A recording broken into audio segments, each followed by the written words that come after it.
എന്റെ അച്ഛന്റെ നെഞ്ചത്ത് വണ്ടി കയറ്റി വരാനാ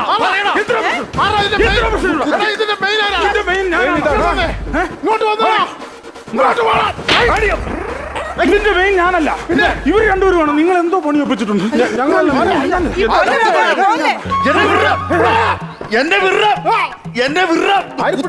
ചേട്ടായി ആരും പിടിച്ചിട്ടില്ല. എന്റെ പൊന്നു സുഹൃത്തെ, ഇപ്പൊ ടാർ ചെയ്ത് അവിടെ കയറി നിന്ന് തറഞ്ഞു പോകും. അച്ഛന്റെ നെഞ്ചത്തോളം വണ്ടി കയറ്റിയത്. വണ്ടി കയറ്റിയോ?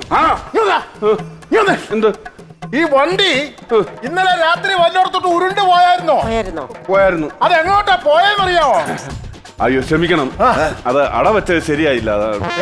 വെച്ചേ വെറുതെ വെക്കുമായിരുന്നു. അങ്ങനെ അള വെറുതെ വെച്ചാൽ പറ്റില്ല. പിന്നെ എങ്ങനെ? അരിപ്പൊടി നന്നായിട്ട് കുഴക്കണം, എന്നിട്ട് തേങ്ങ ചരവണം, അതിനകത്തോട്ട് ശർക്കര പിഴിഞ്ഞ് അങ്ങോട്ട് ഒഴിക്കണം, എന്നിട്ട് ഞവടി മാറ്റി വെച്ചിട്ട് ജീരകവും അതിടാം. അത് വിട്ടേക്കാം. ഇത് വിട്ട് അങ്ങോട്ട് നന്നായിട്ട് ഞവടിയിട്ടേ ഈ ഇലയിലോട്ട് മാവ് അങ്ങോട്ട് പരത്തുക.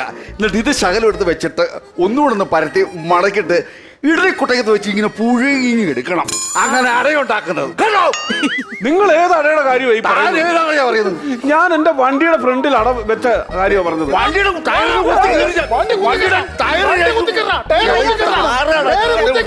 ഏതോ മെനകെട്ട പയ്യൻ ഇവിടെ ഞങ്ങൾ അച്ഛന്റെ അസ്ഥിത്തറയാ പൊടിഞ്ഞു പോയതറിയോ? എന്റെ ഓർമ്മയില്ല. ഓ, നിങ്ങൾ എന്തൊക്കെയാണ് ഈ പറയുന്നത്? എന്തുവാ ഇയാള് പറയുന്നു അസ്ഥിത്തറ ഇടിച്ചെന്ന്, അമ്മ പറയുന്നു ബോർമ ഇടിച്ചു കളഞ്ഞെന്ന്. ഏതെങ്കിലും ഒന്ന് പറ. ഓർമ്മ ബേക്കറി അല്ല, അമ്മയുടെ ഓർമ്മ പോയെന്ന്. ആശുപത്രി കൊണ്ടുപോകും. ഞാനവനെ കുത്തി കീറട്ടെ. അച്ഛൻ എങ്ങനെയാ മരിച്ചെന്നറിയോ? എങ്ങനെയാ മരിച്ചേ? താൻ വണ്ടി ഇടിച്ച് അച്ഛന്റെ അസ്ഥിത്തറ പൊളിച്ചു. ഞങ്ങളുടെ അച്ഛൻ മരിച്ചെങ്ങനെയാണെന്നറിയോ? അമ്മാവും വണ്ടി കയറിയാ മരിച്ചറിയാവോ?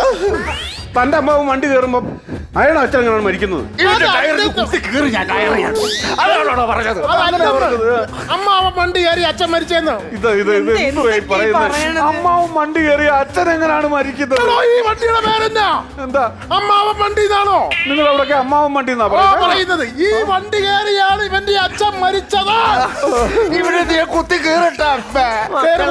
അവന്റെ മുഖത്ത് ഞാൻ തുപ്പി വെക്കട്ടെ. അവന്റെ പള്ള മുടലെടുത്ത് ഞാൻ ഈ കൂട്ടത്തിൽ മാലാട്ട് ഇട്ടറിട്ടെ.